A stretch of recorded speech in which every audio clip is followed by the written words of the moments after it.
Hello and welcome to some more Star Citizen. I am Aegis Boy. It is the second day of the Intergalactic Aerospace Expo. It is the 21st of November, and that's going to be pretty exciting to a lot of people because a lot of the capital ships, like the Idris and the Javelin, in fact just those two, are available to purchase on the store page in limited quantity. So that's exciting if you've got huge amounts of spare money to spend on starships, but also, Aegis Day, there's going to be a lot of cool things to try out and rent on the show floor. So let's go have a look and then see what's available to purchase in the store.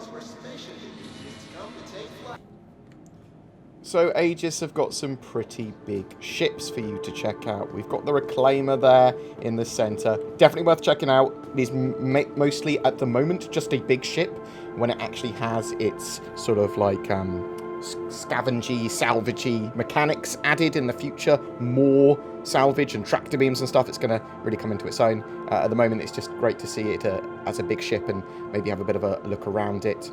Genuinely one of the great ships in Star Citizen at the moment.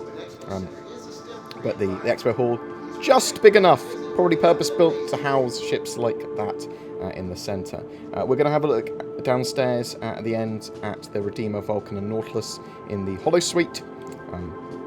It doesn't look like there's any other vehicles downstairs or anything like that. But we've got a selection of ships, a lot of which are worth trying out. The Warlock with its EMP, or the Avenger series, much more sort of like tier 2 starters in a similar vein to the Nomad. But yeah, let's have a look and talk about those ships as we come to them. We've got the Sabres here. So the Comet and the Standard Sabre. Comet's just a different loadout from the Standard Sabre. Definitely worth checking out if you want to look at a medium fighter. Probably my favourite medium fighter in the game.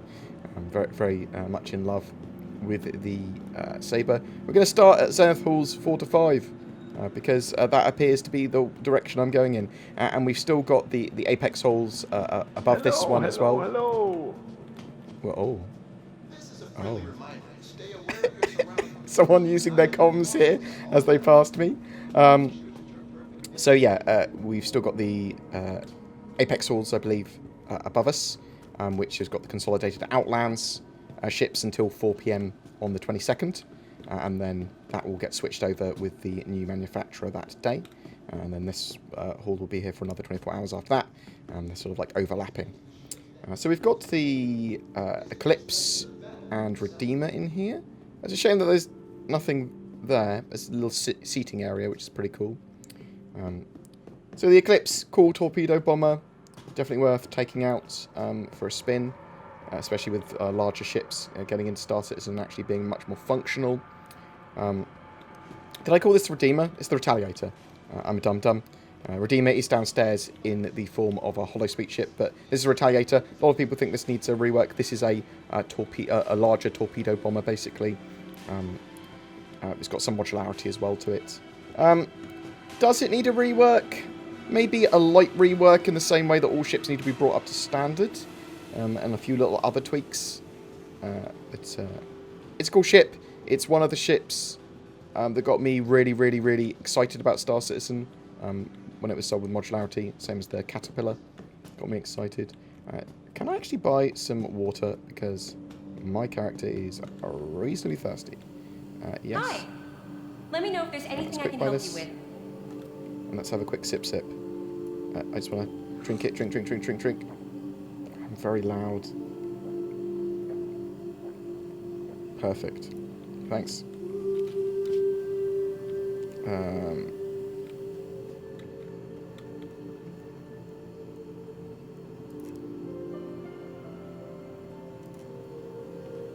Perfect. If I see people chucking rubbish around, drives me mad. And I'm going to have a quick burrito. Even though that might dehydrate me. Come on. Gobble. Gobble, all gone before I could even get the camera to my character. It was all gone. I was a hungry boy. So, what appears to be Zenith Halls 5.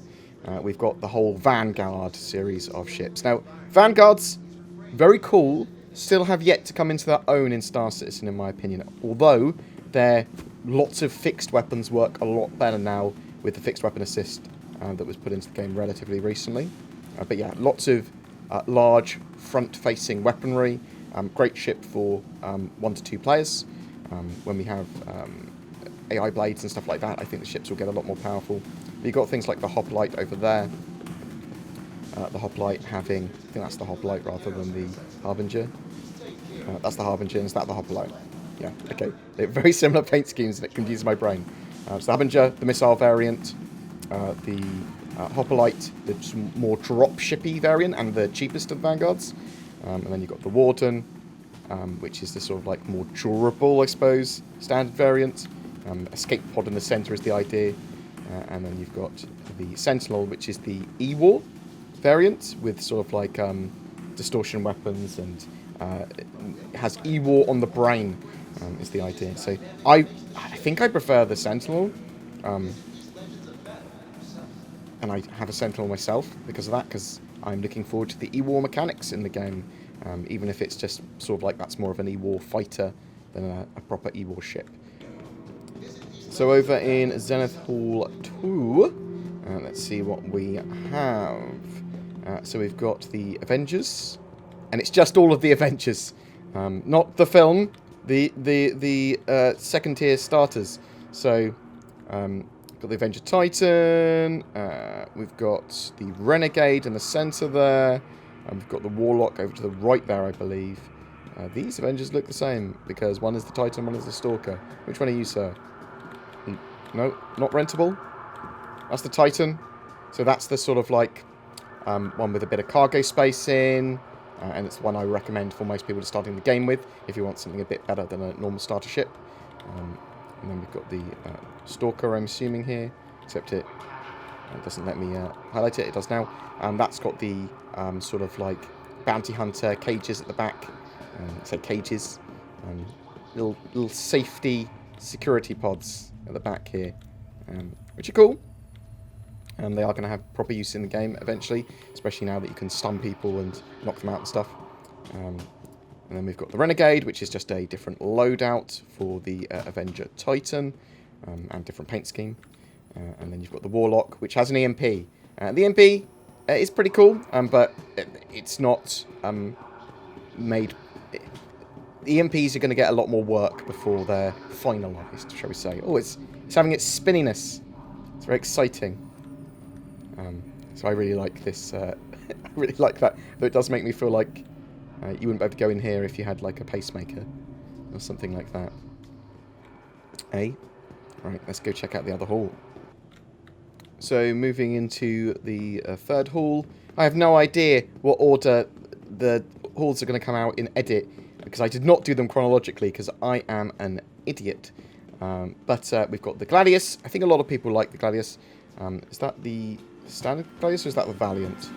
I don't actually know. They look very similar to me.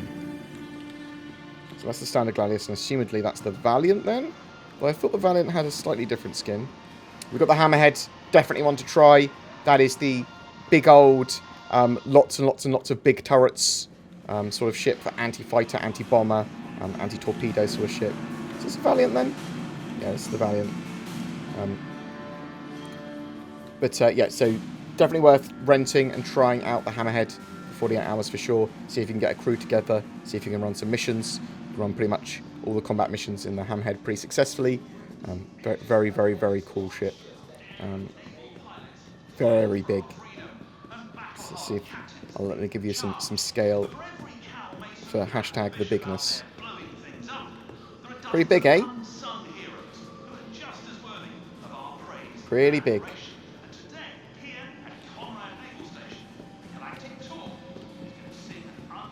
Right, so let's go check out the holodecks.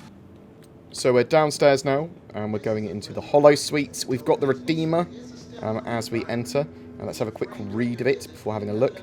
Now you can own the next great starship, designed by Star Citizen backers. The Aegis Redeemer is a powerful fighting ship capable of holding its own in combat with a powerful weapons payload. Dotted with turrets and missiles, the Redeemer also doubles as an armed landing craft, capable of delivering armoured soldiers for first-person combat. So, this changed somewhat. So it was originally designed and concepted by Star Citizen backers in the next great starship. But changed and had to be reconcepted for Star Citizen's needs, although it has kept a lot of its shapeology and its original design, and has much more gun in its gunship. So you can see the big old gun on its tail. You can see some of its changes, although you'll be able to notice that it is still almost entirely Redeemery. It has, you look at it and you recognise it as the Redeemer. It's not been sort of like entirely redone. But look at the amount of forward-facing weaponry there. That is a ridiculous amount of forward-facing weaponry. I suspect that turret there is a manned turret, and the other two are controlled by the pilot at the front. That's a huge amount of gun. And then there's another top turret there, and as I said, a rear turret, which I'm assuming is a remote turret at the rear. But let's get some better shot of it. Whoop! So you can have a look at it. Yeah, I really like the look of the Redeemer. It is probably, it competes almost directly with the Valkyrie, I suppose, dropship wise, and yeah, it's got a lot of gun. I mean, it's much more gunship than dropship. Looking forward to it. Looking forward to seeing what it can do. I suspect that Cloud Imperium will give us some more information on it when it's getting closer to release. But at the moment, that's what it looks like. That's what the reconcepting looks like. That's the latest on it. You might get some weird camera angles as I'm doing this in a single take.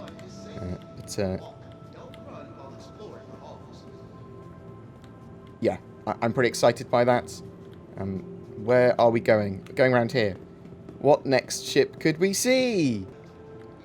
So, what have we got next? We've got the Aegis Vulcan next. So, this is the drone ship. So, repair, rearm, refuel, maybe some other functionality with drones in the future. But this is like a great ship if you want to run a search and rescue service, or if you want to provide services to people in the verse that require rearming, refueling, and repairing remotely. Or I say remotely, you know what I mean.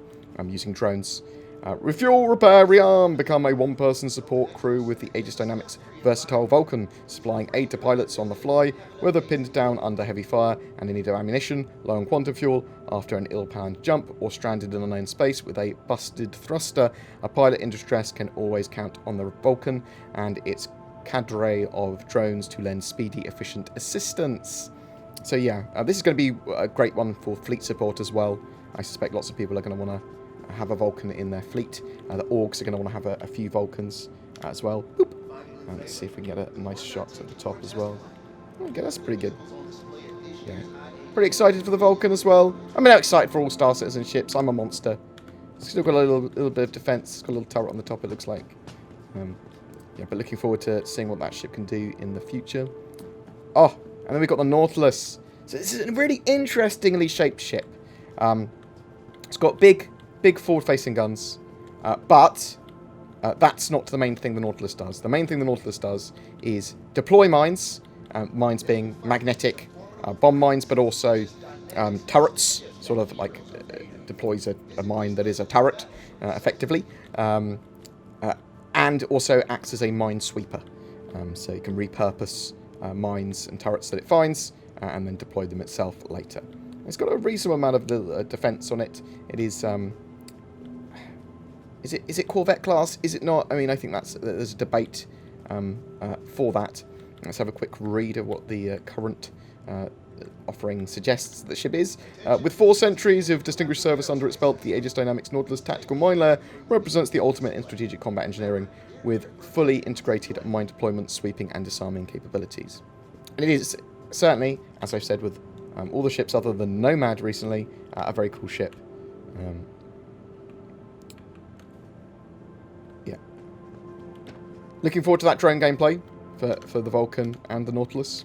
I think that is it from today, though, for the ships in the Holosuite and the ships that are on the floor. However, let's take a look on the website, and almost certainly, even though I've only been here for like 15 minutes filming this, all of the Idrises and Javelins in Wave 1 should probably be sold out, but there's going to be some other stuff there as well, so let's have a talk and a look at that.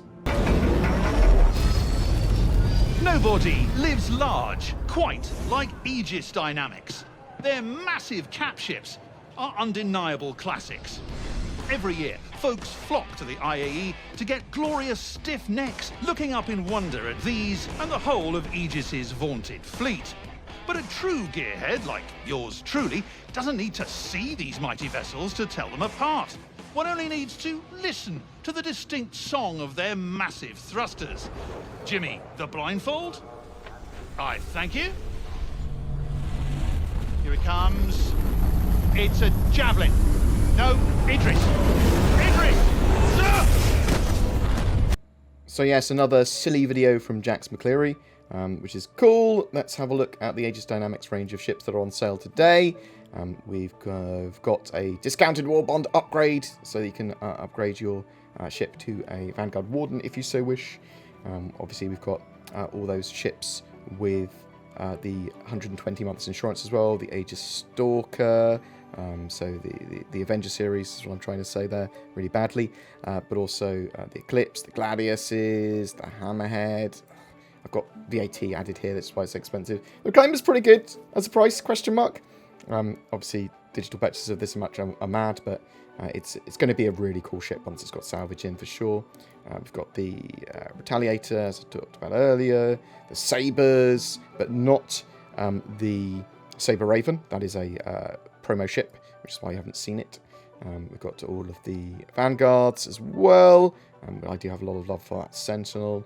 When it comes to ships that are in concept, that are available to purchase, we've got the Nautilus, we've got the Redeemer, we've got the Retaliator base. I'm not sure why it's there. I mean, we do have the Retaliator in game. I suppose it's got modularity and it's the cheaper version.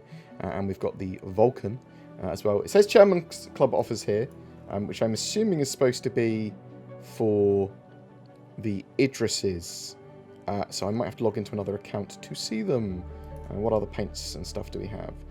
So we've got the blue and black paints and the white paints, so it's going very much for the Microtech theme of paints. Got some interesting stuff there.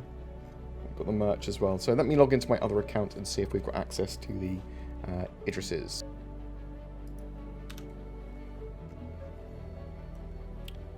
So yeah, I needed to log into my concierge account to get access to the Idrises and Javelins on sale. Oh, it's so expensive. So, yeah, as I said, I've got 20% VAT added to these prices. So a Javelin with non-Warbond Javelin, so store credit Javelin, is $3,000. Oh, that's so painful to even think about. Oh my god! And it's gone up from $2,500 to $2,700. How much is 1 second?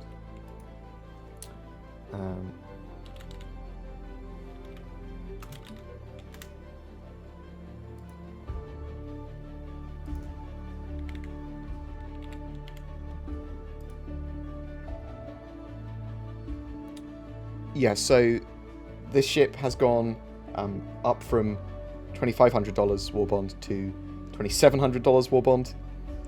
Oof. Like, those capital ships are expensive. They're disgusting expensive. We do have a community Javelin, the BoredGamers. We got it from referrals. We got the referrals. We got Javelin. Once the Javelin is available for us to fly, then we will be flying it, and you can jump in and play with us as well, is the idea. That's why it's a community one. So the Idris, $1,500 for the Warbond version. And these are all sold out at the moment in Wave 1. Wave 2 is at midnight UTC, and then Wave 3 is at 8 AM, I believe, UTC. So you've still got 2 more chances to grab these this year. And then 1,560, how much is that without VAT? Let me actually run a VAT calculator. 1,560, remove VAT, $1,300. I could have worked that out using my brain, actually, thinking about it. And then we've got the Aegis Warbond Complete Pack and the Aegis Not Warbond Complete Pack. So with VAT, it's over $10,000 in store credit. But let's have a look. I suppose it wouldn't be over $10,000 in store credit because you'd be using store credit for it. It probably removes the VAT. Let's have a look to see what's actually in that Aegis Complete pack. Is it every Aegis ship? So we've got Javelin, we've got an Idris P. We don't have an Idris M in there. We've got a Hammerhead, Nautilus, a Reclaimer, an Eclipse. All of the Vanguards, a Retaliator Bomber, Redeemer, Vulcan, all of the Sabres. I say all of the Sabres. The Comet and the Standard Sabre, not the Raven. Got a Retaliator base as well in there, oddly. Gladius and Gladius Valiant, all the Avengers too. Lifetime insurance for all of them. That's just ridiculous. Please tell me if you've bought one of these, you monster. I'd love to know. I'd love to know what sort of person can afford this. I can't, not even with that YouTube money. But yeah, that's sort of it for today's offerings from Cloud Imperium and the Intergalactic Aerospace Expo Aegis 21st of November Day. I'm interested to know if people are trying to get themselves an Idris or a Javelin in the F5 wars. Tell me if you do, if you were lucky enough to get one. I say lucky enough, if you were lucky enough to spend a lot of money. But, I mean, yeah, cool for you, good for you. You want to help support the game that I love, then good job. Thanks for watching, guys. Please tell me what you're thinking of the Intergalactic Aerospace Expo so far this year, 2020. And I'd love to hear your comments down below when I read them, but listen to them. I won't hear them, I'll read them.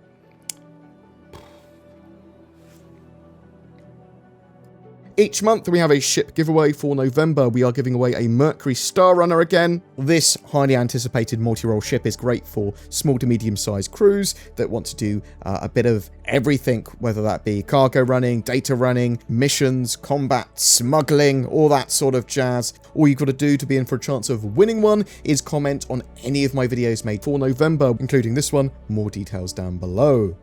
What am I shilling for today, I hear you ask? Do you hate it when people steal all of your money and your house over the internet? I know I do.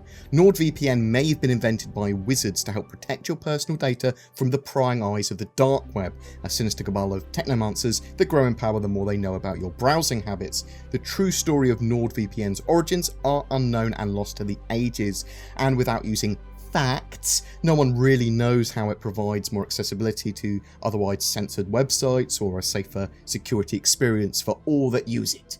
All I know is that it does, and that when you sign up to it, the power level of my bank account grows, and I use it, and maybe you should too.